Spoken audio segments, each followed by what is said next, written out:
I honestly think it's kind of a racket. It was like literally drinking the Kool-Aid. Welcome to my worst filming situation yet.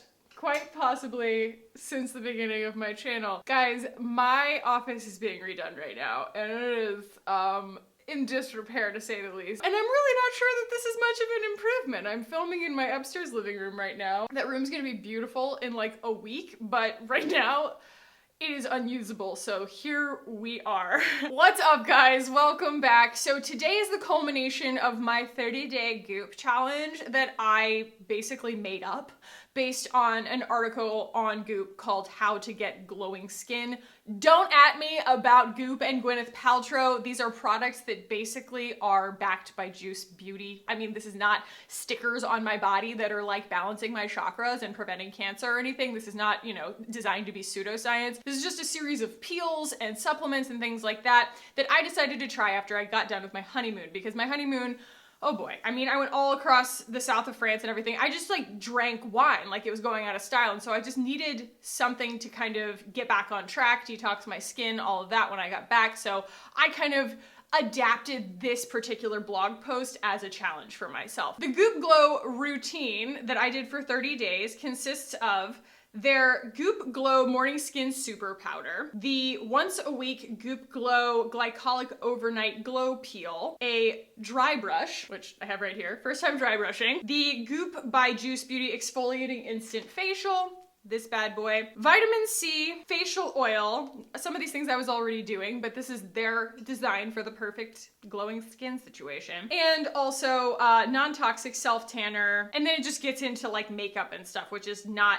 that important to me. And it's also a lot of stuff I already own, like the Kosas cream highlighter. Like, am I Gwyneth yet? So mainly this is going to be a review of the actual Goop products because they are outrageously overpriced, and I basically did this so that if it doesn't work, I can save you the trouble. That's what my channel's for, basically. The first thing was the Goop Super Powder. And of course, I finished the box. I tried to save it. My husband was cleaning up. He threw it in the recycling. It's gone. It is a box of 30 of these little packets of powder. It's like vitamin C and CoQ10 and all this stuff that's supposed to be really, really good for your skin from the inside out. Gwyneth Paltrow claims to drink one every single morning when she's at the gym or something like that. And as far as taste, they're fine. The way that they're sweetened is with isomalt. And so I'm not allergic to isomalt. I am allergic to cane sugar and stevia and all kinds of things. That was okay for me. Did I notice a difference in my skin?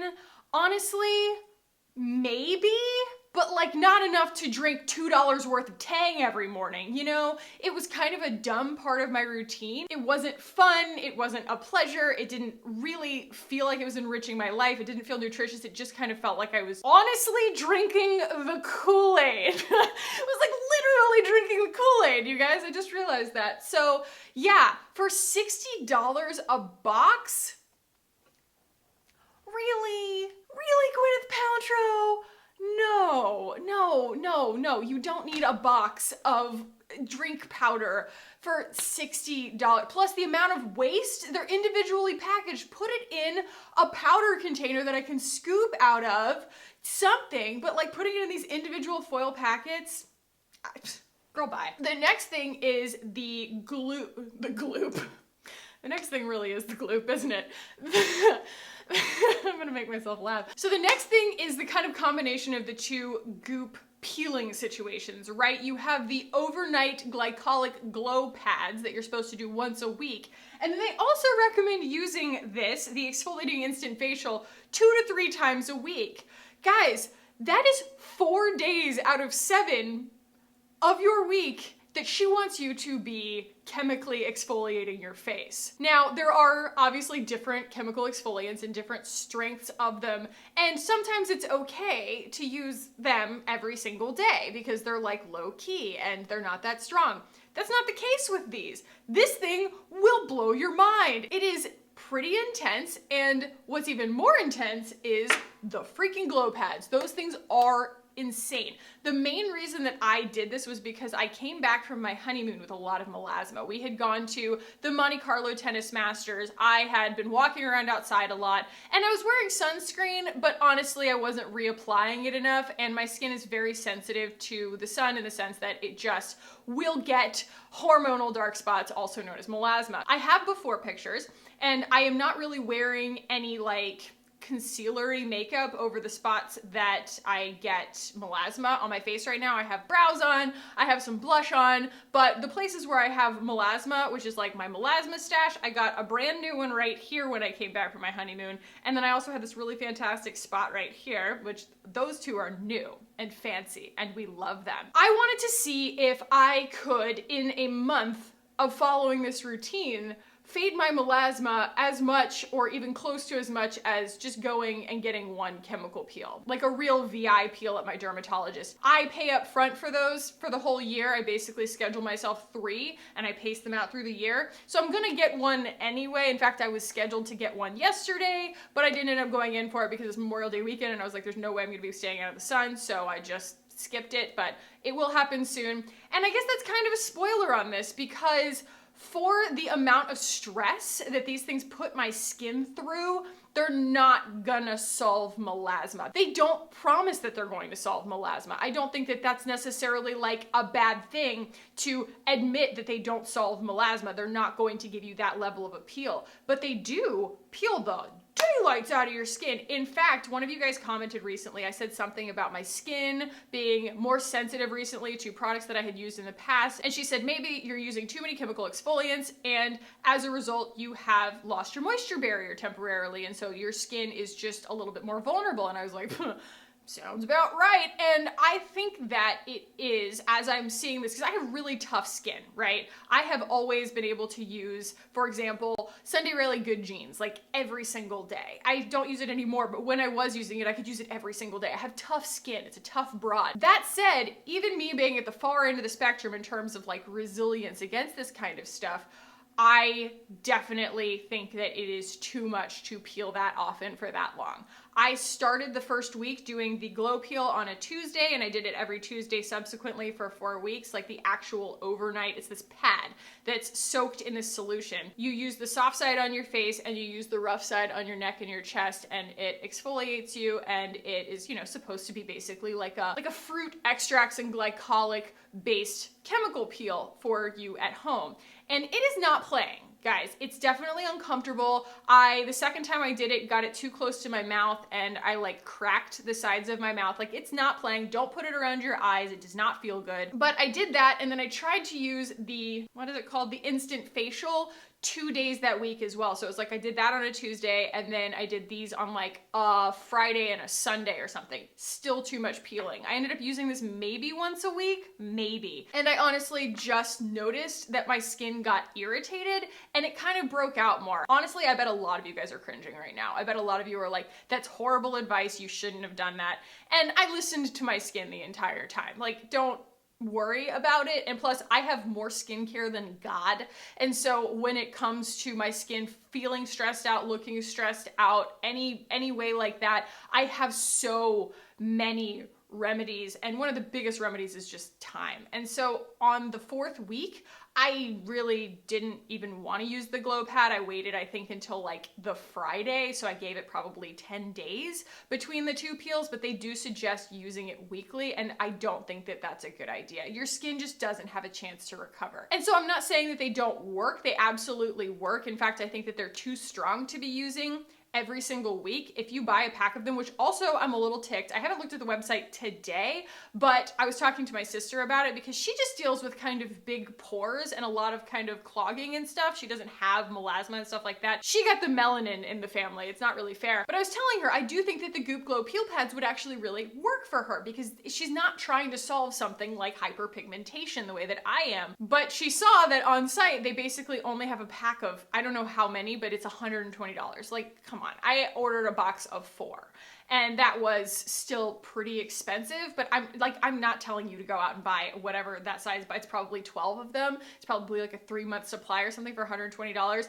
Guys, for $120, you can go to the spa and get a real chemical peel and just be done. Just peel one time, recover your moisture barrier, be done. I don't think that this is something that's going to solve the same issues that going in for a medical or a med spa chemical peel is going to do. But they are useful, and if you do buy them, I would suggest pacing them out to maybe once or twice a month. I think that they are trying to get you to overuse them so that you'll spend more money, basically, and I just don't think that it's good for your skin. So that's where I sit on the glow pads. I probably won't buy them again. I will just go in and get a regular chemical peel, because the amount of irritation, the amount of downtime, the amount of breaking out, the amount of sensitivity that I had from them just basically tells me that my skin did not like it and probably doesn't love getting a chemical peel, but at least it's just one shot every 5 months. It's not this constant stress on my face. This is way overpriced, the exfoliating instant facial. I think that the big guy is $125. I think this was $40, and it's not very much product. It's half an ounce. This is way better. If you are not familiar with this is the TLC Sakari Baby Facial from Drunk Elephant. This is a 25% AHA, 2% BHA, and you leave this on for 20 minutes. It's a little bit gentler. That's not to say that it's gentle. Don't get it twisted. It's definitely not gentle, but you wear this once a week. They suggest doing 2 to 3 times a week, if not every day. You're not getting your money's worth if you're using this for 2 minutes. That's a lot of product that you're going through, again, I think by design. Whereas the Sakari Baby Facial, this will last you months and months and months and months and months. And I think that this is $80. So I did the math on the phone with my sister the other day, because she had been buying the Goop Instant Facial for a while, and I think we came up with this being almost twice the value. Let's talk about dry brushing. Does this do anything?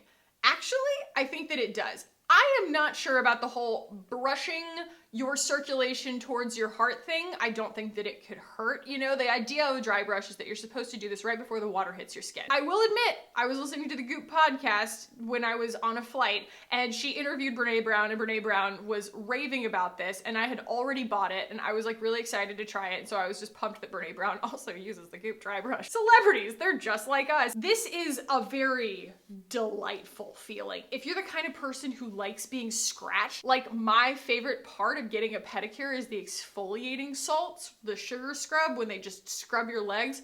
Woo! I could do that in lieu of all of it. They could skip the lotion, they could skip the hot stones, they could skip the paraffin, they could skip all of it and just do the exfoliating, sugary, salty scrub the whole time, and I would probably fall asleep and they could rob me blind. I'm a big fan of this sensation. I will say, there are parts of your body that are more sensitive than others. I would say that, scraping this across your stomach and your boobs, you have to be gentle. It's kind of a lot.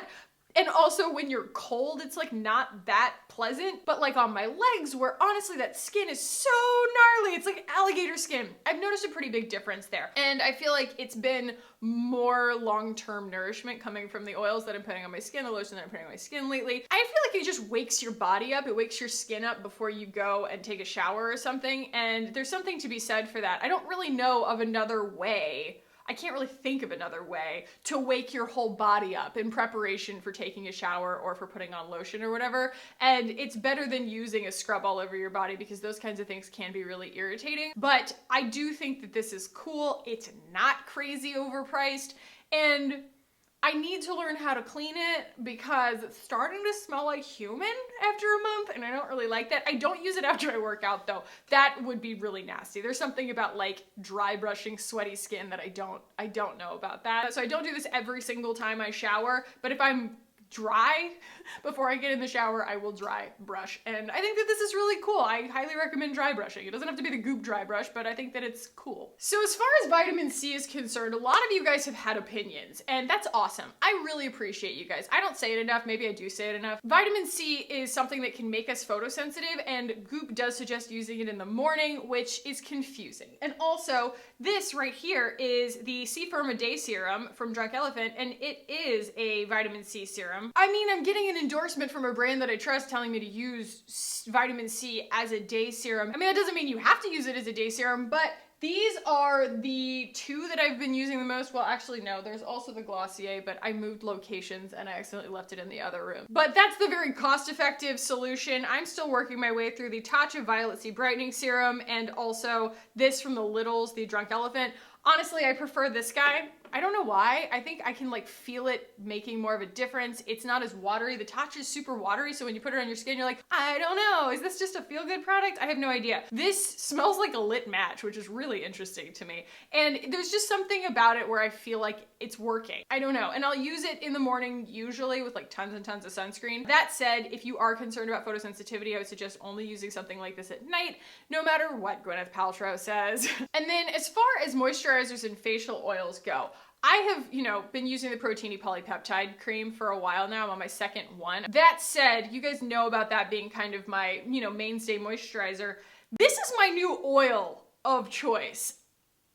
I love this. A viewer sent this to me, actually. She owns this company called Iconolab. This is the Renewal Face Oil, and I posted about it on my Instagram. If I could describe this, it is the halfway point between the Osmia Nectar Vital Rose Drops and the Beauty Counter face oils. It has a little bit more glow to it than the Osmia, but it's not as intense as the Beauty Counter, and my skin loves it. It loves it. In fact, I have not put this on today. Let's go ahead and do this. Let's have a little bit of an experience. You need 3 drops for your face and neck. And I just warm it up in my hands. Yeah, kind of a little bit of that. And there was recently a Reddit thread about me and my last skincare routine video that I posted where someone had said that they took my advice, even though it went against everything that they believed in, essentially, to use a hyaluronic acid after your moisturizer because then it will pull moisture from the air instead of from your skin.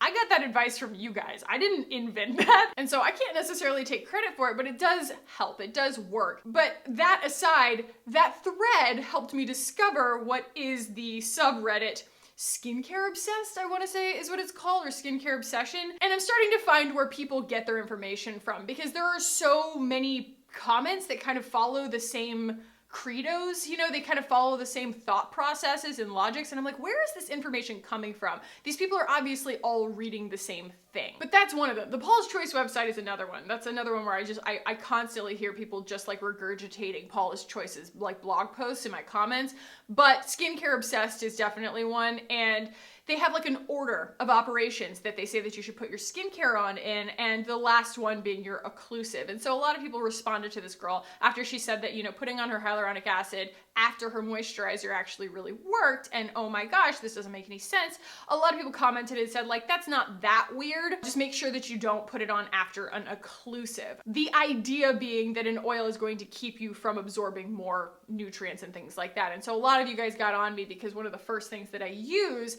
after I like cleanse my face in the morning, this is how it was, I would put the Vital Rose Drops on first, which is oil. And a lot of you guys were like, that's stupid. You're wasting the rest of your skincare that you put on top of that. And my logic was, A, you might be right. B, my skin looks great.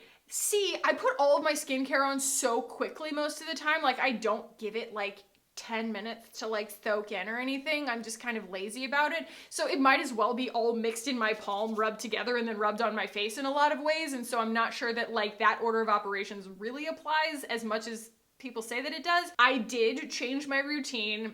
Everything is still fine.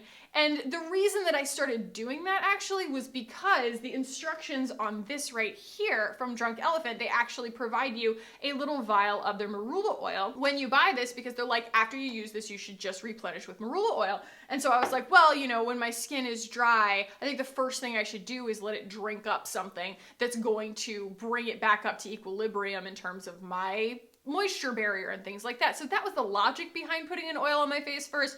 That said, you guys are probably right. So I, have been using this as my very last step, and my skin is just so happy for it.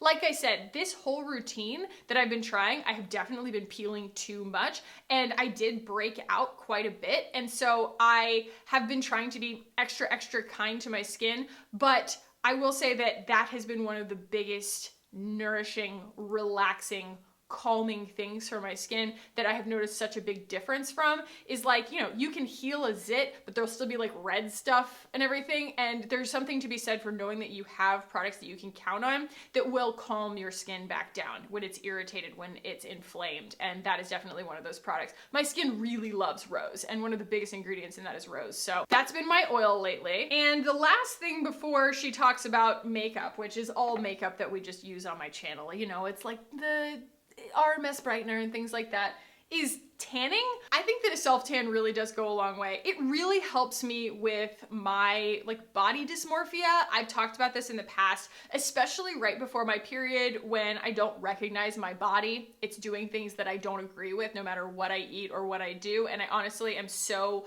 gross feeling that like getting out and exercising just sounds awful. Getting a fake tan can really help you push through those little moments. And also I just like how I look with a tan. I don't really have much of one right now. I did a fake tan in the beginning of the week. I'm gonna tell you what I did because I kind of screwed it up.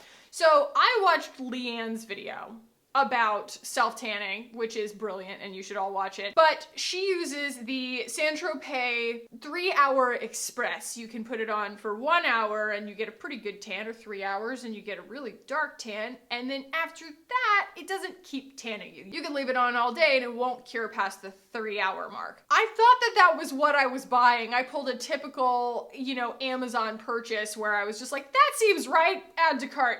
And I ended up with the Saint-Tropez Bronzing Mousse in dark. This is not the 3-hour express. It is like the, you know, 4 to 8 hour one. And it's dark, which is also not me. I probably shouldn't be using dark self-tanner. The one that I have downstairs is this exact one except in medium, but I have to wear it for like 8 hours. So I didn't read the bottle and I put this all over my body and it was, high sparrow status. You know, I looked like I've been rolling around in the dirt. I thought that it was the 3-hour express, and so I only left it on for 2 hours, and then I rinsed it off, and I had a gorgeous tan. It was blended. It didn't have any weird lines of demarcation or anything around my wrists. I was shocked because when I saw the bottle, I was like, oh, I clearly did this wrong. But I used one that was way too dark and I only left it on for 2 hours and I ended up with a really, really pretty bronzy glow. They recommend using the Vita Liberata because it's like clean or whatever. Guys, I could go off about the whole clean thing and how people like Gwyneth Paltrow are capitalizing on this word. And to be honest, where I've arrived with it in my clean routine 2019 is that yes, clean is a thing, but it is not one thing. I will just say that. It is something different for everyone. It is more of a mindset. It is more of a pursuit for a lot of us. We are all trying to find our own clean routine 2019. But Sephora, having clean at Sephora, Derm Store has a completely different idea of what clean is. And as far as these things are concerned, I honestly think it's kind of a racket. And I think that this warrants mentioning because I get a lot of DMs from viewers who ask me things like, I saw you use this product, X product, like usually like a Glossier product or something like that. And they say, do you think of Glossier as clean? Is that clean to you? I am not a measuring stick for this kind of thing. I use the word clean because I want you guys to know that we're all in the same pursuit. I think clean is a pursuit. It's not necessarily a category of beauty products. So I think that this exercise has really led me to like see behind the veil of all of this stuff, that, you know, nothing is a miracle. You have to figure out what works for you, and that brands especially are not allowed to be an authority on what's good for your skin and what's clean for your skin. We all just kind of have to do it ourselves, which is like the long answer and not the easy answer, but it is pretty much the only logical answer for me. So that is the completely unexpected result of my Goop Glow 30-day challenge journey and where I've landed on all of it. I won't repurchase any of these things. I don't need the glow peel pads. I don't need the stupid instant facial. And I sure as heck do not need $60 worth of Tang ever again. So yeah, I hope this was helpful for you guys. I hope maybe we can just start a conversation down in the comments. Let me know down below kind of what broke the fourth wall for you guys in terms of why you started giving a crap about clean beauty and what the realizations were for you in terms of what authorities you could and couldn't trust. I know that's complicated, but I know that you guys are also really smart, usually smarter than I am. And so I want to talk about it. I just want to have a conversation. So definitely sound off in the comments, guys. If you enjoyed this, do give it a thumbs up. If you want to keep hanging out with me on this channel in this lovely filming situation, go ahead and hit the button down below and subscribe. I would love it if you guys did. Thank you so much for watching my long-windedness today. I love you. I love you guys so much, and I appreciate you so much for being part of my life, part of my journey, part of my channel. It really means everything to me. So thank you for watching. I love you, and I will see you in the next one. Bye, guys.